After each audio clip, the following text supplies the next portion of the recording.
Welcome to Comedians in Kelowna, the only show that's clearly about children's book authors from Saskatoon. Let's meet our comedians. We've got Doryan Elliot, Jasmine Towers, Woodman, and for the green team, we've got Taryn Anderson, Stephane Magne, and Sara Dawn. And I'm your host, Jordan Simon. Let's play Fact or Fib. Sarah, let's go to you now. Ooh, nice embossment, you guys. I feel like I'm opening my letter from Hogwarts. I once sang Whitney Houston's I Want to Dance with Somebody in a biker bar.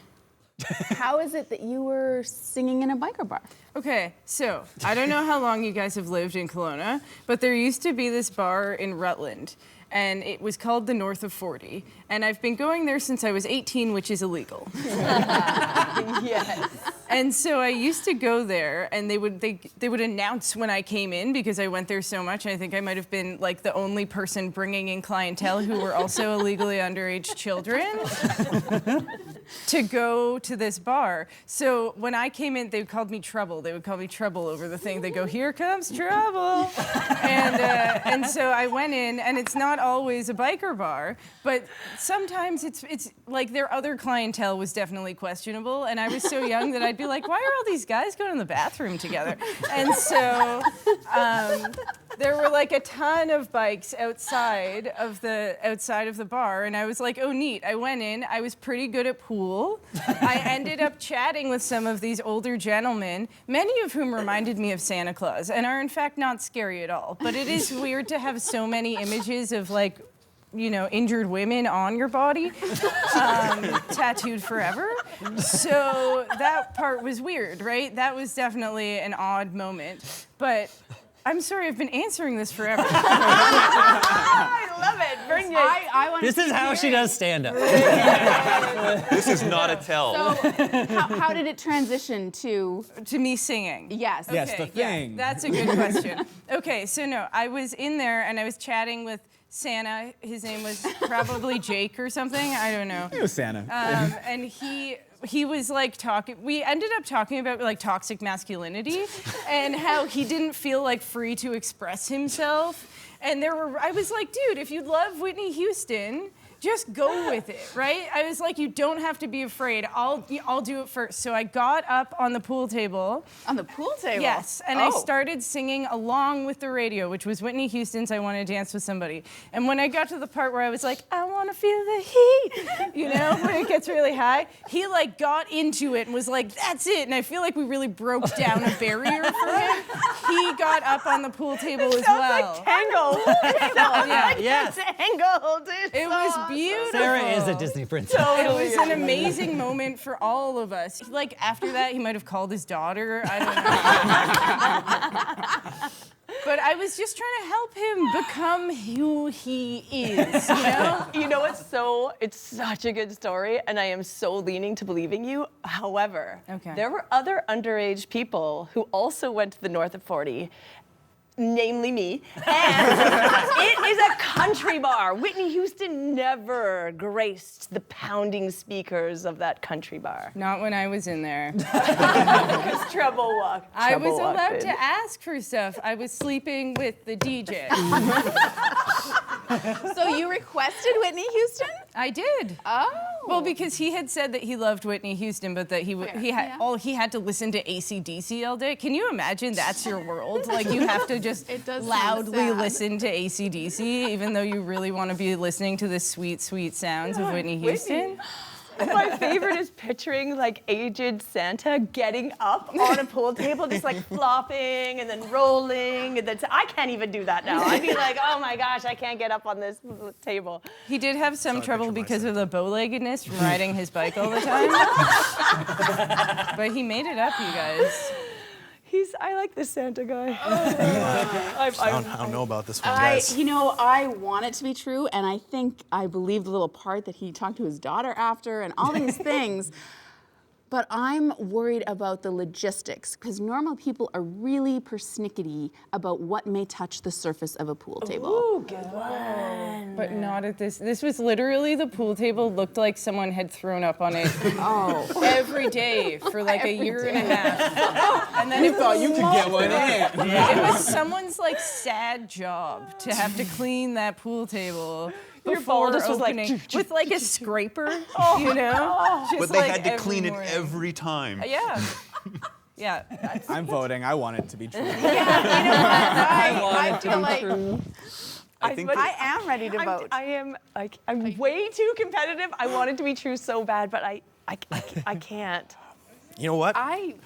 Solidarity, Dawn. Solidarity. We're in this together. We came. Oh my God! There we go. Point for us. I literally thought it was true. This is how much I'm in love with Sarah. Anything you say is correct. Almost everything about that story Wow. was true, except for the song. You were really on the pool table? So you were stood on a it with pool the table. playlist. I did dance on a pool table with an older man at the North of 40. Amazing. But you got me. It stand by. was a country bar. It was Dolly Parton, you guys. It was working I'm 9 working to 9 to 5. Yeah. That's awesome. Okay, there's got to be a mutated gold good. star for that. Nice. That's Bravo. awesome. Thank It's you. the Dolly Star.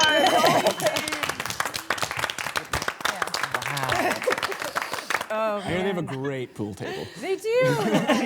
Did it close after they found out how many underage patrons they had attending every day? You know, I think it closed because the owner was like, I don't want to talk to these people anymore.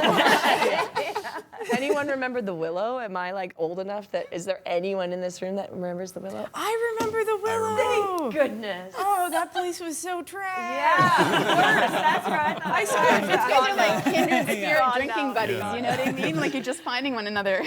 Again, the Willow's not here anymore. I saw someone steal a bike and then bring it in there. And nobody said anything. We were all just like, all right. Someone tried to sell cheese to me in there.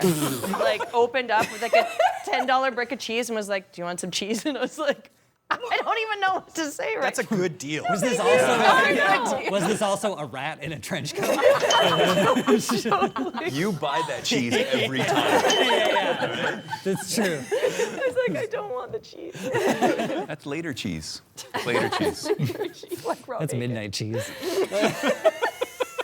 Midnight cheese. That seems like a great segue to go.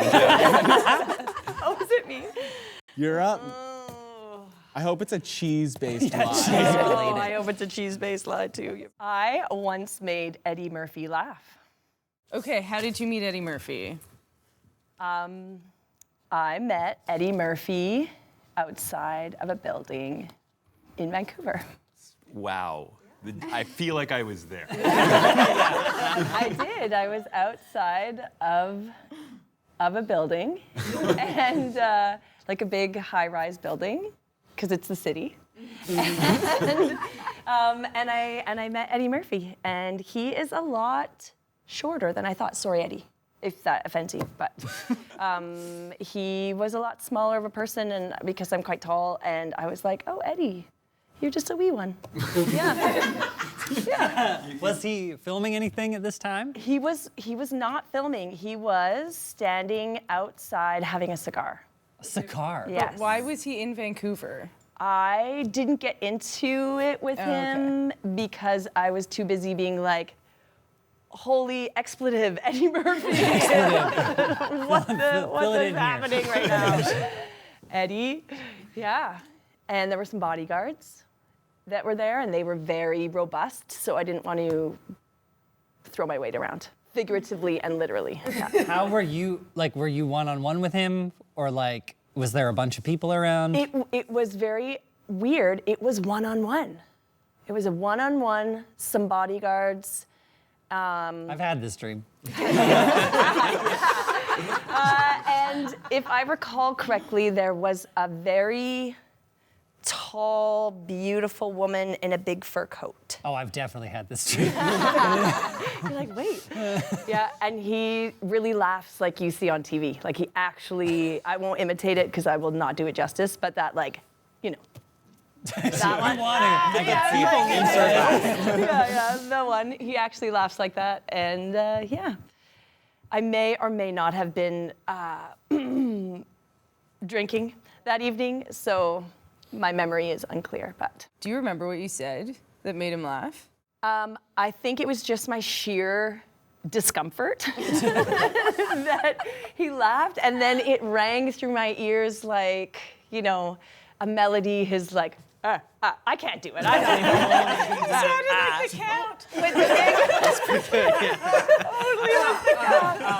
Totally. That's Eddie Murphy. Yeah. With a big cigar. Was he a Muppet?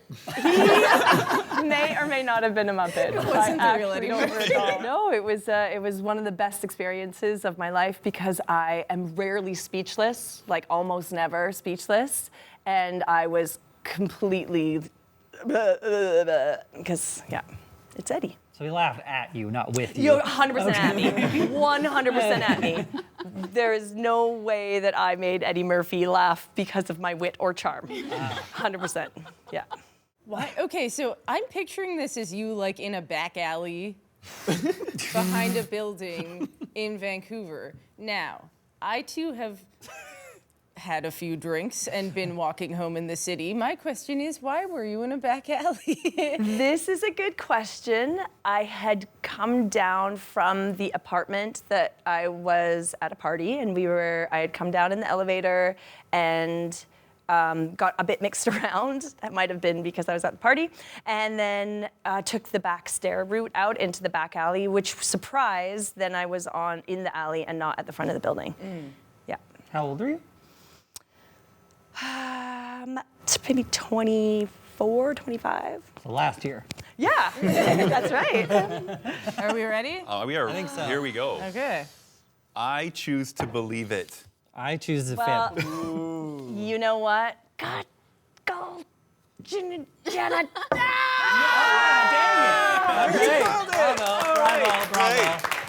It's a team victory. Thank It's a team goodness for my victory. team.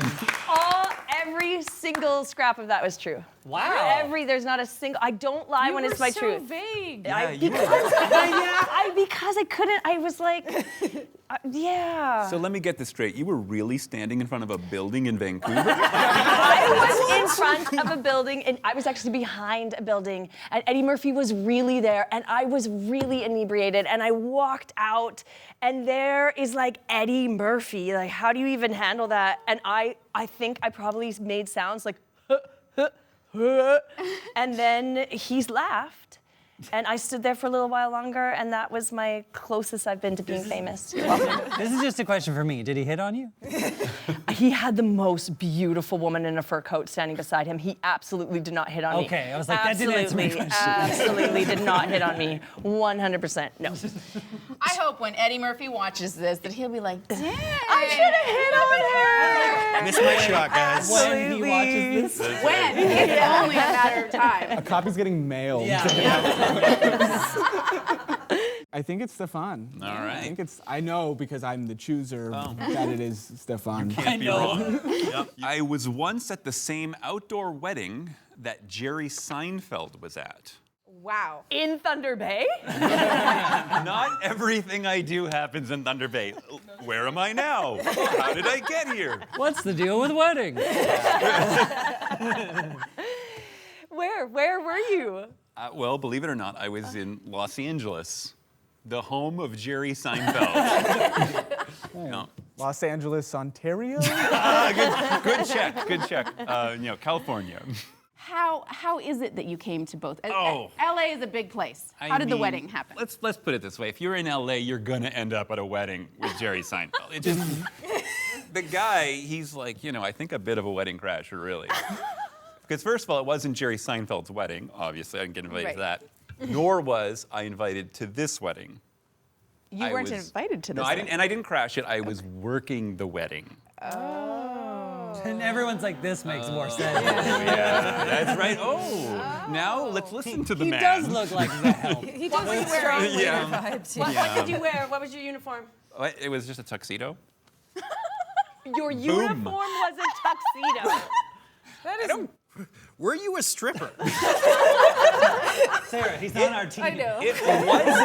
It was a tuxedo, and for whatever reason, the people throwing the wedding wanted everyone in absolute black because the groom himself was not. He was like wearing an extremely flamboyant suit. It was like powder blue with like sequins and glitter. It was so like over the top gauche, but you know, Los Angeles. Okay, here's one. Here's one that was really weird. So it was little mini T-bone steaks. Okay, so it was like a cracker and a piece of meat with like this like sauce drop to make it look like it was a T-bone steak. You're eating the whole steak, and each one was like so intricate. Did you get tiny utensils? There were Where do they find their miniature cows for these? the magic of Los Angeles, am I right? Yeah. Mini wagyus. Sounds good. I like that.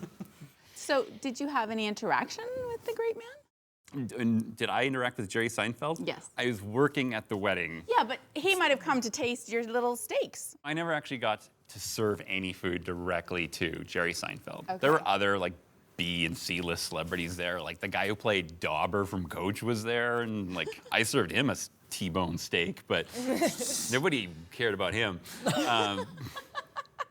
I embrace this, but I feel like this would be the height of when Seinfeld was happening. Well, let us not presume. When was this? What a great question, Jasmine. This would have been post-height of Seinfeld. Sometime between 1999 and now. But yeah, it was actually happened in 2008. 2008. So, So yeah. the financial crisis. Oh, People man, are springing out I- on you know, T-bones and tuxedos. Wow. Somebody it was just buying hadn't up all hit those LA, I houses. guess. To be fair, those residuals. That's right. get you. There were bubbles. There were 2008 bubbles, and one of them was this wedding. Why were you in LA? What were you doing? Oh, that's another great question. I was you. down there for the summer. A friend of mine was working there, you know, like at some tech company, and it was like, hey, if you want everyone to come down to LA, I got a couch you can stay on for free. And so I was like, I was there, and then some friend of his helped me get set up with the job, but they paid you under the table, so it didn't matter that I didn't have a work visa. Right. Don't, you're committing to a crime on camera. Yeah, well, when We'll edit that. when I just Eddie didn't Murphy have it watches this and informs the Los Angeles Police Department, I'll be in trouble. Are you guys ready? I have think one more question Do it. because it becomes plausible and then unplausible and then plausible and then unplausible, and this is And going then to break so it. plausible. Yeah. Oh, well, we'll find out. Are you ready? What tech company did your friend work for?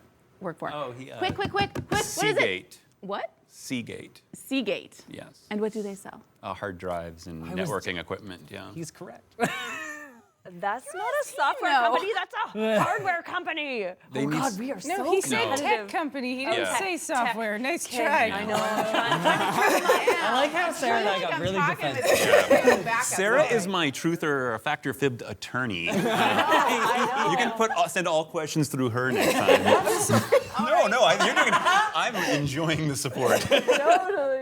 Okay, I Okay. Yeah. got to. We're Ooh, two fibs. But you guys don't believe an absolute lie when you man, it was the mini steaks. Wow, I That's was good. good.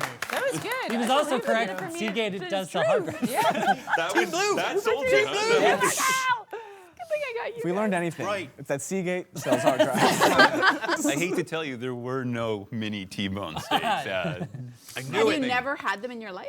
Never. But You just invented opportunity. Little job on anyone wants to start up a new company, and, Tiny pieces of meat. No, we just which is my nickname back in Los Angeles. Yeah. And gold stars for the blue team for getting it correct. I'm trying to be less competitive this round. It's not working play for out for me. keeps. It's not working out. I'm really trying. Cam, let's go to you next. All right, here we go. Sorry. My dog once picked me out of a lineup and blew my cover. So, what were you smuggling? It was 1997, the market of pogs was dwindling, and I Okay. figured we I'm needed to ready bring to those vote. back. Nothing happens in 1997. Nothing happens. And, I figured, people needed more collectibles, and the collectibles world just wasn't delivering. So, I called the black market, as you do. And, I Dialed them up on the telephone. met did some you? people, and before you know it, all sorts of collectibles were coming my way, and I didn't know they were stolen. But, you got to do what you got to do to pay the bills, right? So. How old were you in 1997? 47. All right. And he is 7'5". I was a young at heart 47. Have you just been regressing? Yeah, you can say I'm buttoning. Button. You're definitely unbuttoning. Yeah, for sure. Makes sense. Yeah. Me and I Brad Pitt are support basically my the same team guy. so much, but I feel like the mustache, it hits the mustache and it's just a lie. I am speaking my truths right now. No, never mind. I don't even remember what the question was. This makes Or this- Yeah, so anyways, the cops found me, and sure enough, I'm in the cop shop, and obviously you don't tell them you did it. Like, you gotta give the story. But then I had this golden retriever, and it was a real straight shooter with honest eyes. And they asked him, they're like, "Bud, what's going on?" And he told them the whole thing. And it was kind of rough because, at first, me and this dog bonded because I was throwing a football one day, and all of a sudden he just caught it. And I'm like, "You're a pretty good golden receiver." So then we kind of just kept going from there. So I was a little hurt because I thought we made a bond. I thought we had become friends. I was just this young boy that didn't have a lot of friends. And then all of a sudden I make the football team with the best player on the team. But Are you talking about Air Bud right now? Air Bud, what's that? I believe it's a sequel to Air Bud. Yes. Air Bud 2. You have a yes pedal? Yes, pal. Just for Yes. this moment. Just for jokes, I appreciate. I don't approve. Yes. Battle, yeah. But yeah, blew my cover. What breed is the dog? Golden retriever. Yeah. Dang it. Yeah. Were you listening to the story? I'm so mad. So take us through the details of how the golden retriever outed you to the police in the lineup. Well, I was at the cop shop, and we had to get ready for football practice. And, my dog, my Bud, he was a little I'm upset so that mad right now. he was a little upset that I wasn't at practice. And I think there must have been a vendetta. Anyways, yeah, so he's a little upset. So the cops came by. He was in a bad mood, blew my cover, ratted me out. And then, next thing I know, I did 5 to 10, state penitentiary. 5 to 10. Yep. I just want to know if it's true You can't before I handle the make a decision. You want to know if this wanna know story before is it's I true. know that story's not true. But I think we're ready to vote. I'm with both of you. I hate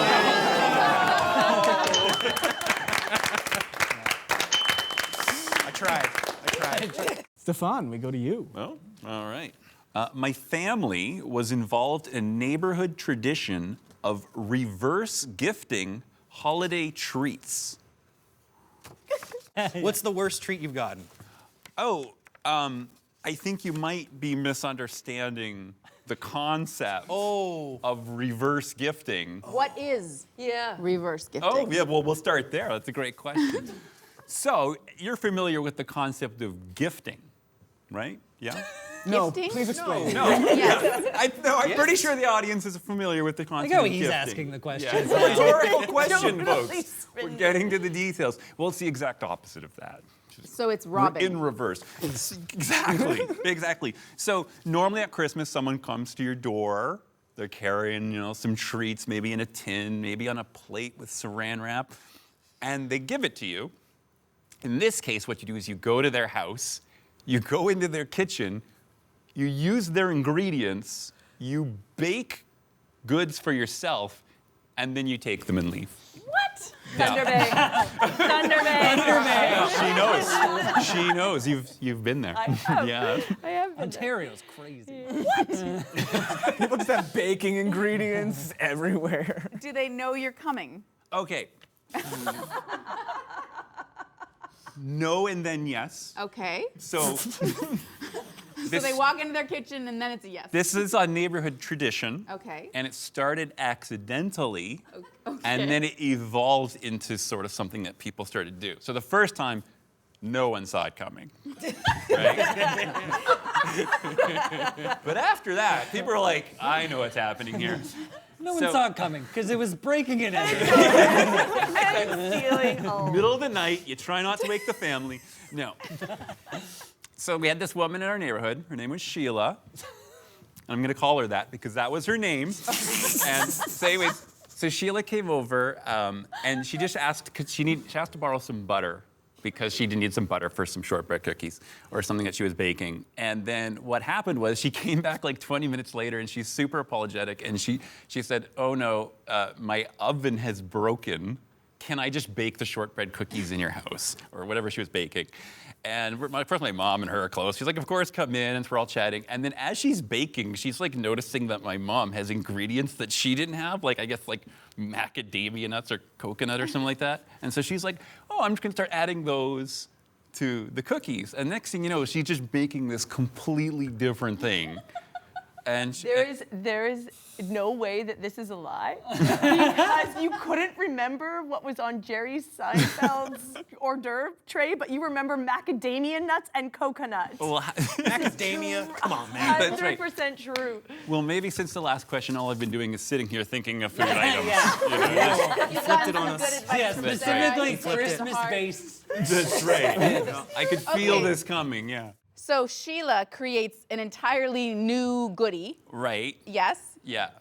And then And then she was originally planning to bring them to a Christmas party, so she didn't leave them with us. She had to take them Okay. from our home and go. So she came, baked, and left. She came baked. as you do. So how did Comma. it become? I can see it. Sheila and your mom, they're friends. Tell me about case number 2 because that seems like a real Yeah. jump. Where did Okay, it go? so now here's where the tradition part comes in, right? So the next year, my mom, she thought she'd have fun with it. She went and pretended that our oven didn't work. And she says, "I need to make some stuff in your house." And so she went in there and just started going through her cupboards and made something that she knew she could make, like some sort of like chocolate macaron type cookies or something like that. Like just those ones that are just like a chocolate pile. And then I guess they had so much fun telling everyone about it, suddenly everyone in the neighborhood would show up at your door and say, "Can I use your oven?" And everyone was just like, "Come on in." And everyone's just baking stuff for themselves in each other's homes. And this must have lasted like 2 or 3 years as a tradition before people started to get kind of annoyed. I have a question. When did you finally move out of the Hallmark Christmas movie? I want it to be true. Yeah, you know, once you live in one of those cul-de-sac-y, sort of out of the town, it is a Hallmark movie. Everyone there has been vetted. You know, I just personally have 2 moments where I'm like, this has to be true. One is The whole thing. the chocolate cookies that you don't bake, those little stacks. So that's real. That's exactly the thing you'd make at Sheila's house when you were playing a joke. That's like a Sheila so move. true, right? The second is Stephane's from Thunder Bay, Ontario, and I can see how this would be a thing that catches on. Yeah, You're like, because there's a lot of inbreeding. I wasn't going to say because there's so little to do, but Plus the inbreeding. What caused what? chicken egg, yeah. That's fair. I just want this to be true so are bad. you guys feeling ready to vote? I think. Oh, we're I'm going to standing voting. to it. Oh yeah, I'm I- ready to commit. I- Those chocolate stack cookies, I that's the really deal. want it to be true. 'Tis the season. 'Tis the season for live. It is a But the cookies! The cookies were real. Of The course they're cookies were real. real. They're Have a so little well nugget played. of truth. A little nugget of So truth beautifully in done. a So whole beautifully pastry done. plate of lies. Yeah. I feel like wanted this is that going one. to take me a couple days to digest. What? That was Oh. a lie? I served them to Jerry Seinfeld. Never. Hey, Doryan, Oh, gee. you're up. I've serenaded someone whilst dressed as a gorilla. Would Doryan write Wilt? To be fair, she has that look. Right? I think so. You have a too. waiter look. She is a serenading in, you know. We all have our Yeah, we all have a I see Let it. them earn it. Yeah. Where, when was this? So it was in high school, Okay. and I made extra money by serenading people dressed By, what did the card say? serenading people for special occasions, dressed as a gorilla. Yeah, she did. Yeah, birthday parties. Yeah, I did. What was the name of the service? Well, the service, interesting you should ask, was called, there's a true story associated with this. I hope so. And this is all true. It's a truth within a truth. There's an It's association really of truth to this story for sure. layered truth. It's called, still exists here in Kelowna, here in town. It is called the Tickle Trunk. And the irony of this particular thing is my sister, who I didn't grow up with, she's 10 years younger than I am, and in Edmonton, the Tickle Trunk is an adult sex shop. And Now interested in this story. Right? Get your attention. And so my different sister, types of up trunks. until she was 24, thought that when I was a teenager, I worked at a sex shop in Kelowna. And it wasn't clarified until she was 24. Yes. There you Follow-up go. question. Have you worked at a sex shop? Not while I was a gorilla. Oh, okay. Yes. Did you have one song that you sang, or was it different songs? It was very difficult to sing in the gorilla costume. That's not what I asked. It was, I sang very little. I would get other people to sing.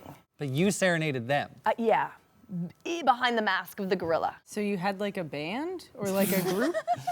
Called Was the this a Chuck E. Gorillas. Cheese? They're very famous. Like, no, I did not have a band. I would be by myself. Yeah. You were the bravest. How old were you? 14? No, I had to drive there. Oh my God. Yeah. And I had balloons. Did you have to drive in the costume? I would put the head on after. And the gloves, because you can't hold the steering wheel. And then I just really wanted somebody to be driving by at a stoplight, gorilla, keep going about your day. I was out of it until she said that. And now I'm like, all right. also true story, I was singing to some people in a bar, and I wasn't supposed to be there because I was a teenager. Oh, it's the North and 40. At North of 40. And I got a bit handsy. And the biker at the bar clocked me in the head. And I was like, and it was the first time I had been like really punched in the face before. You had the mask on at Yeah, this time? yeah. It was, that's and why. I forgot to mention I also was wearing a bikini Oh. over top of the gorilla costume. There's too many layers. And I used to have hair down to my butt, and I had it all in like a bun that was just wrapped up here. And I remember ripping off my thing, and I went with my hair streamed down, and I was like a 16-year-old girl with a big shiner of where he just punched me, and I was crying, and he was like the look on his face was such terror of who he had punched that I was vindicated. And I took his balloons. And I'm like, happy birthday. Yes. I we all hope this know. isn't true. I hope this, because of the trauma. Yeah. Not just of being punched, but of being 16, you're just driving, knowing you're gonna put on a gorilla costume and sing to a stranger? I was a very good driver at 16. That was not the concern. All right. Yeah, I Are feel you guys like we're ready? ready. I'm Are ready. we ready? Yeah, I'm ready. Okay. There are times when I'm willing to go out on a limb for a story, and this is not one of those times. Goodness, I'm so competitive. Yeah. Really? I thought so because you checked your card. I was like, she's telling the That truth. did get me. Yeah. I thought I first have to up my game because now I know how good you are and observant. I'm like, I gotta lie better. So you actually got punched by a... Yeah, that actually Wow. happened. But it felt so good just to be like, you just punched a I am 16-year-old. no stab him. Yeah, and his face was like, I'm so sorry. I'm like, balloons are mine. Anyway, yeah. Wow. Wow. Thanks for getting us Yeah. the gold Wow. star. Another round. Amazing.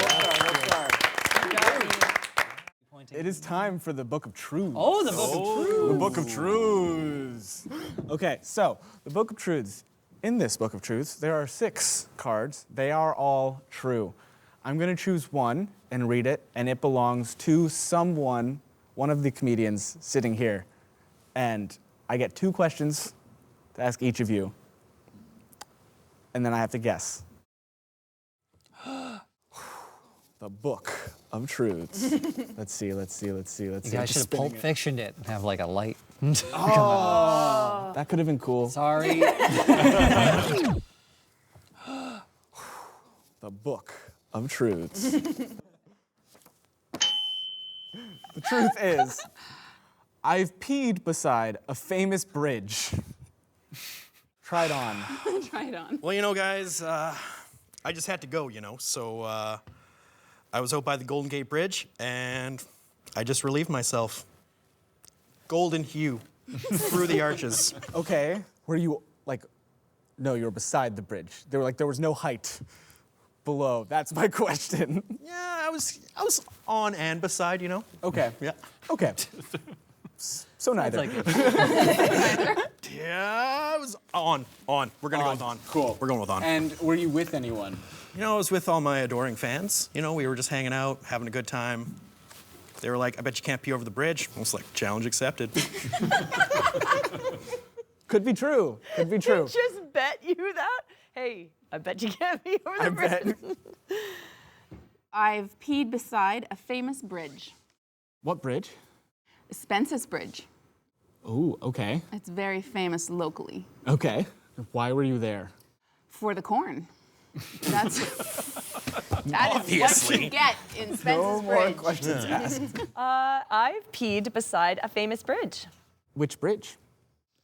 The bridge in Scotland. The famous one. The famous bridge in Scotland. Famous Loch Ness You Bridge. heard of William Wallace? Still searching for it. Braveheart. That bridge. That is the bridge. Did the bridge have a Scottish accent?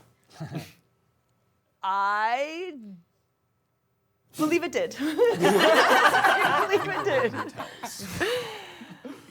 Go this way. I've peed beside a famous bridge. What city was the bridge in? San Francisco. Was it the Golden Gate Bridge? Yes. I guess those are my two questions. You're welcome. It's gonna be hers. I have the least information. Think carefully, George. Carefully. Don't squander your questions. Who were you with? Oh, interesting. I was with my brother. And were you the only one peeing? Or did he also have to pee?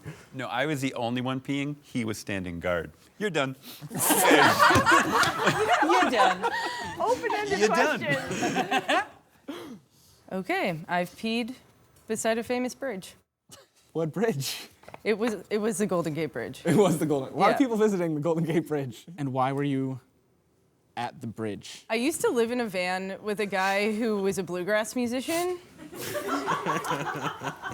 Anyways, I was living in a van, so I got really used to peeing like wherever I was. So we pulled over, like it was when you're getting on the bridge, there's nowhere to stop. There's not like a Timmy's where you can stop and pee. So we pulled over, and what I would do is I would sit out the passenger side door with a map on my lap. I'd sit and I'd just pull my pants to like kind of like thigh area, with like my butt off the seat and like off of the stepping in area. Van peeing. And then hold my map so then if people saw me, they go, oh, she's lost, you know? And then Hopefully they don't stop and to they help. wouldn't give you notice that I'm like actually peeing at the same time.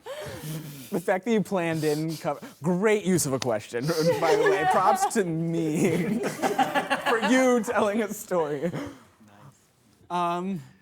You know, Cam's really spoke to me. All the truths, right? All the truths. I'm gonna have to go with Sarah.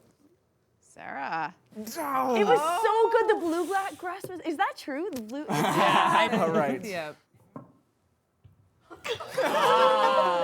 The bridge in Scotland was real? Stirling Bridge. Yeah. They don't have camping laws in Scotland. We camped in the public park of Stirling, and no one said anything. And I was like, well, I have to pee, so. The bridge had an accent? Yeah, and I'm pretty sure when it hit the metal, it was like, oh, like, oh, yeah, there you go. Now we're playing a game called Punchlines. Traditionally, a joke has a setup and a punchline. But in our game, the comedians will only be getting the punchline and have to come up with their own setup. Our first punchline I have right here is going to be, or as I like to call it, exposure therapy. Seeing my parents. I got a sunburn. Exposure therapy. The punchline is the secret ingredient. A boy band poster where 4 of them are standing, but one of them's like this. Safety first. Don't worry, guys. I made sure to put my thong on today. Safety first. So I took Sarah to north of 40. Remember to always have your gorilla head on before you start singing. Safety first. The next punchline is, that's how fire was invented. So this one time I was tearing up a dance floor. That's how fire started. I rubbed my legs together in the winter, and that's how fire was invented. The punchline is, at least that's how my father explained it to me. It's worse that I'm a vegetarian than that I'm gay. Or at least that's how my dad explained it to me. That tree ain't going nowhere from the top of the car. This is the biggest. Oh. I'm not even gonna try. This round will consist of a few improv games. The first one is invisible props. So I need a suggestion from the audience of any prop, any object. Weed whacker. Okay, weed whacker is a suggestion. So we're gonna have our improvisers 2 at a time step forward and do a little something based off of weed whacker. All right, so you said you wanted a little off the top. Yeah, just right on the side, too. Okay. You've done this before, right? No. Oh. All right, I know this sounds weird, but I figured out a new way to make milkshakes. Oh no. Did you bring the milk?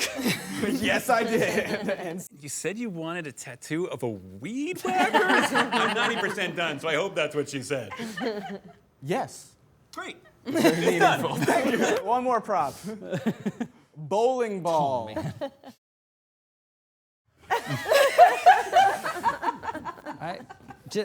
There it is. See, I mean, usually strippers go for something cool, but I'm gonna be called the bowling ball. Well, clearly I can't throw it, so one of you has to.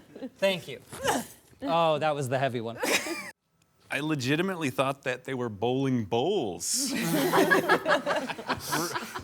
Happens to the best of us. Yeah. And that's improv. This next one is called Scene Onion. 2 people are going to step in, start doing a scene. Then a 3rd person is going to jump in, brand new scene.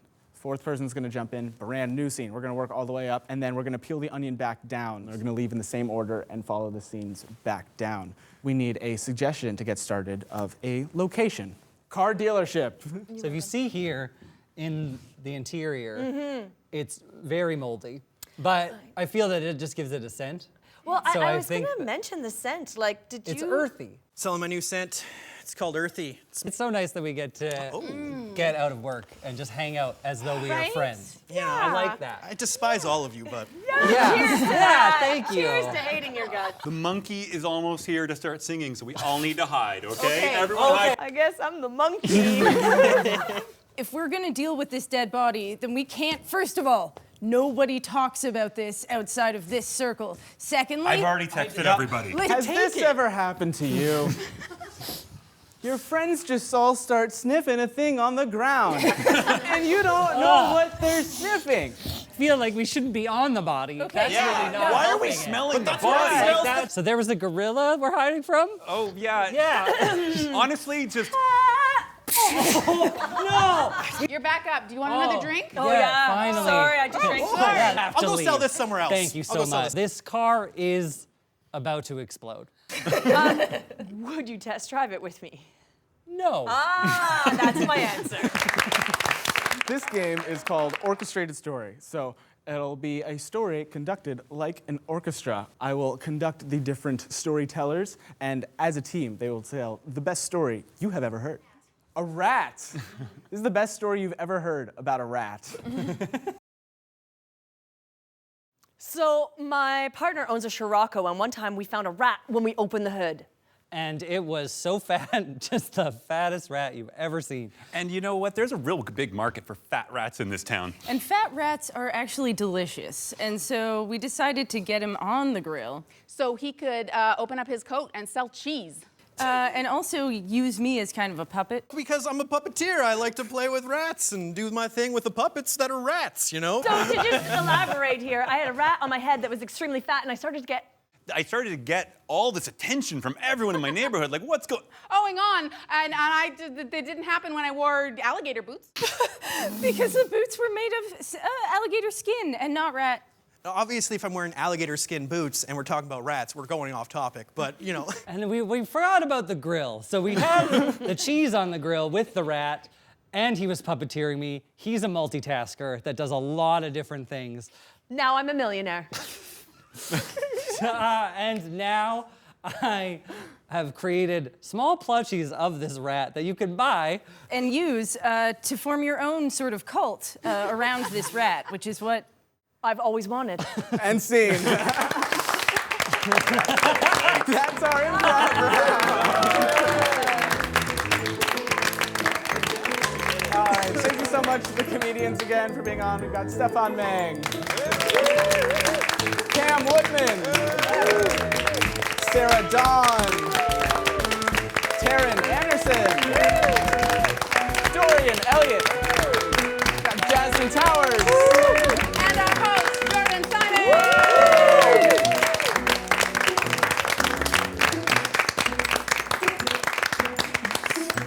Keep clapping. And